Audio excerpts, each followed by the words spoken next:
और आरएसएस जो है वह गुमराह करने का एक बहुत बड़ा यंत्र है भारतीय जनता पार्टी के पास।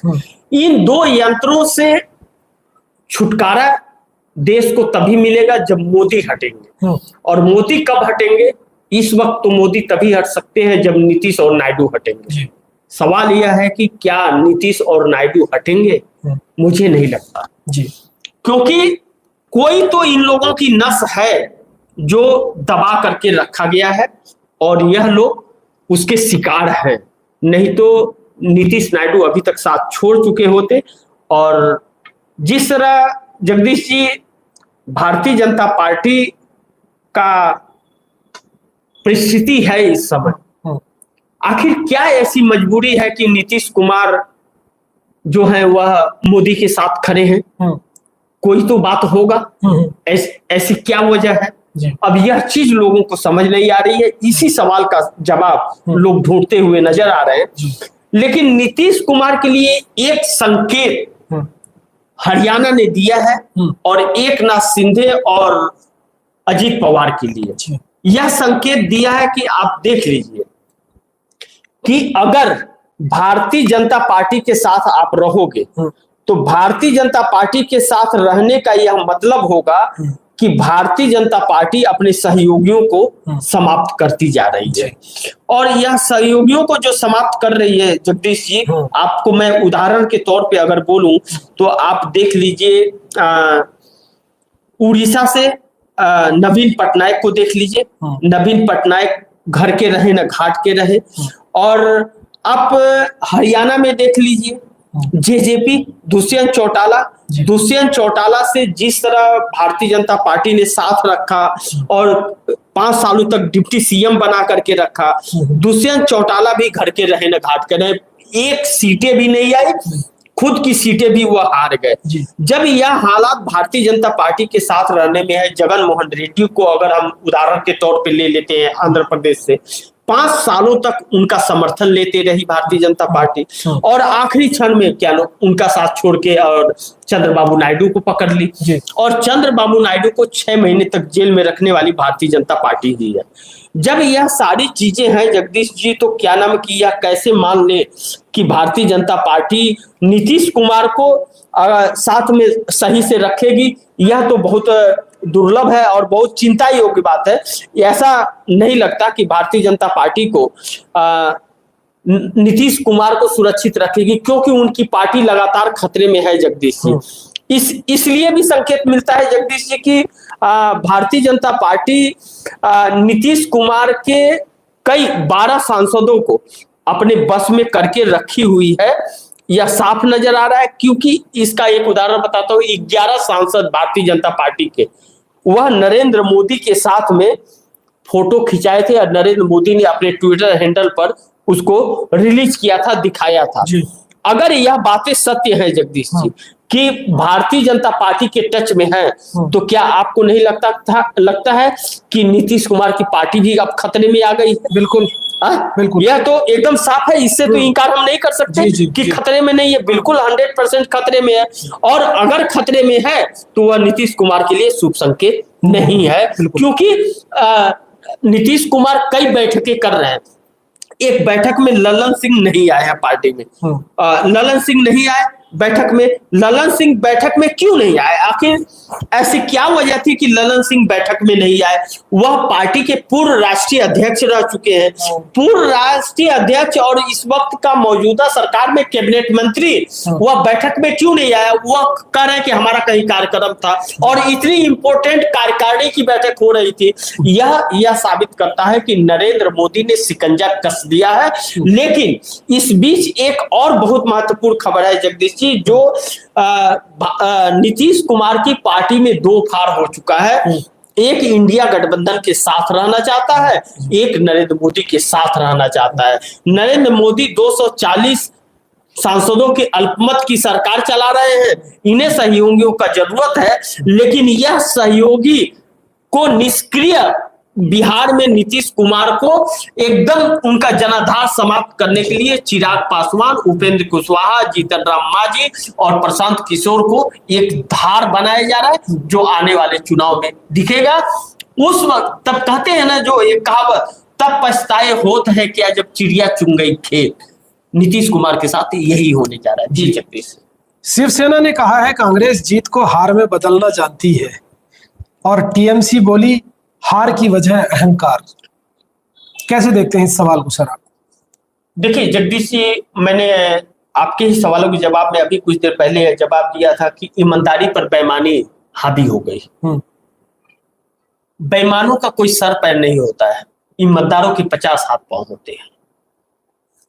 अब जीत अगर जब फिर वही बात आ जाती है कि ईवीएम का 90% और 99% बैटरी कैसे चार्ज रह गई, क्या उसमें कोई जादू की छड़ी थी? क्या उसमें गुल्लर का फूल पड़ गया था कि वो बैटरी ही खत्म नहीं हो रही थी? अगर यह सही है तो यह सत्य है कि खेल हुआ है। जब बेईमानी पर ही पूरी संस्था उलट आए जी, तो कोई क्या कर सकता है। लेकिन जो वोट मिले हैं उसको तो कम नहीं कर सकते, तो उसको बराबर वोट मिला है, सीटें भी बढ़ी हैं। राहुल गांधी को अगर अस्वीकार करती हरियाणा की जनता तो 12% वोट भी नहीं बढ़ता और 7 सीटें भी नहीं बढ़ती, यानी कि राहुल गांधी को समर्थन की है जनता ने। अब षड्यंत्र के तहत अगर हार हुई है उसके लिए कोई कर नहीं सकता। मैं कह रहा हूं कि ममता बनर्जी बड़ी वो बन रही है। जब भारतीय जनता पार्टी कर रही थी वहां पे पश्चिम बंगाल बंद बुलाई थी तो क्यों नहीं समझ ली जी। तो ममता बनर्जी क्यों कर रहे हैं? क्योंकि ममता बनर्जी को लेकर राहुल गांधी ने भी ट्वीट किया था उस वक्त। ममता बनर्जी को क्या नाम है इस पर संज्ञान लेना चाहिए और उचित कार्रवाई करनी चाहिए। क्या यह कहना, क्या ममता बनर्जी को एक है कि नहीं ममता बनर्जी ने बहुत अच्छा शासन किया है? जब अगर उसके राज्य में ऐसी घटनाएं घटेंगी तो हकीकत यह है कि राहुल गांधी चापलूसी करना नहीं जानते, वह चापलूसी नहीं करते हैं, वह क्या नाम है कि एक साफ सुथरी मतलब काम करना चाहते हैं।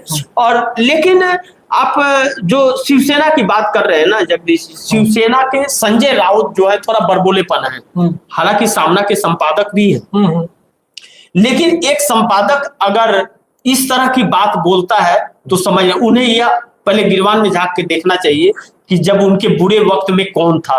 और कांग्रेस का बुरा वक्त नहीं है, कांग्रेस का अच्छा वक्त चल रहा है। जो कहते हैं ना कि कछुआ की चाल, इतने षड्यंत्र के बीच जब भारतीय जनता पार्टी षड्यंत्र कर रही है, पार्टी के अंदर षड्यंत्र चल रहा है, उसके बावजूद 12% वोट परसेंटेज बढ़ना और 7 सीटें बढ़ना, यह छोटी बात नहीं होती है कि इतने षड्यंत्र, इतना षड्यंत्र अगर अखिलेश यादव के साथ में हो जाए तो 1 सीटें नहीं लेकर के आ पाएंगे। सत्ता की तो बात ही। टीएमसी क्यों बोल रही है कि हार की वजह अहंकार है?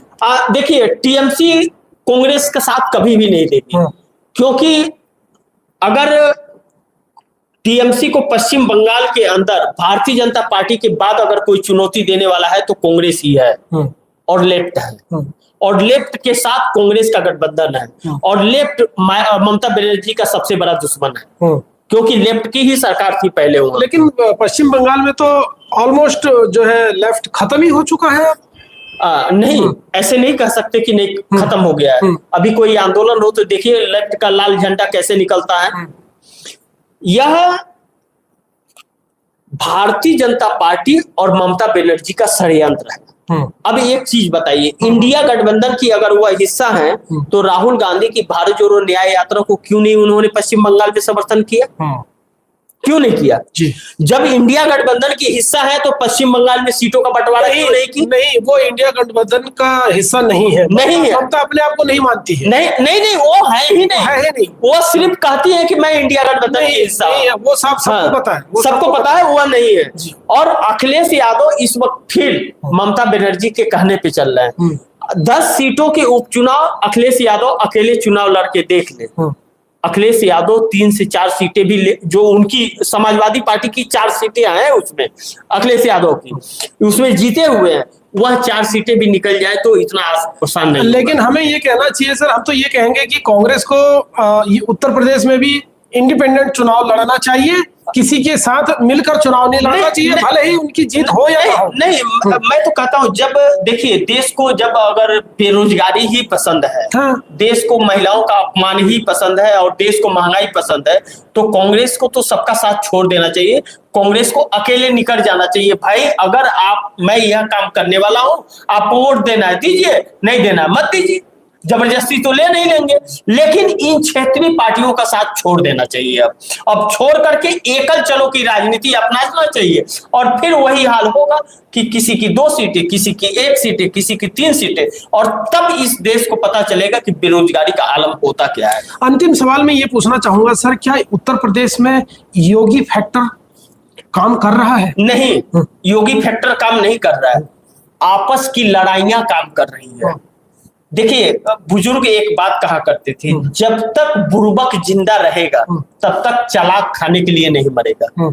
यह जो विपक्षी दल है ना, आपस में जो स्वर फुटौल और एक दूसरे को कमजोर करने के लिए लगे हैं, जब तक यह इसमें लगे रहेंगे तब तक भाजपा का सत्ता होगा। और आरएसएस ऐसे जब हरियाणा में 16,000 जगह पर बैठकें कर सकती है, तो उत्तर प्रदेश में कितनी करेगी यह समझ लीजिए। तो न घर रहेगा न खाट के रहेंगे, कहीं के नहीं रहेंगे। यह आने वाले समय में आपको भी देखने मिलेगा। जी जगदीश, बहुत बहुत धन्यवाद सर, हमारे दर्शकों तक चुनावी नतीजों के विश्लेषण देने के लिए। हमारा अनुरोध है दर्शकों से कि अपने कमेंट जरूर हमें बताएं और चैनल को सब्सक्राइब करना ना भूलें। जल्द मिलते हैं ऐसी कुछ और राजनीतिक खबरों के साथ। देखते रहिए TFT इंडिया नेटवर्क। हमें दीजिए इजाजत। बहुत बहुत धन्यवाद।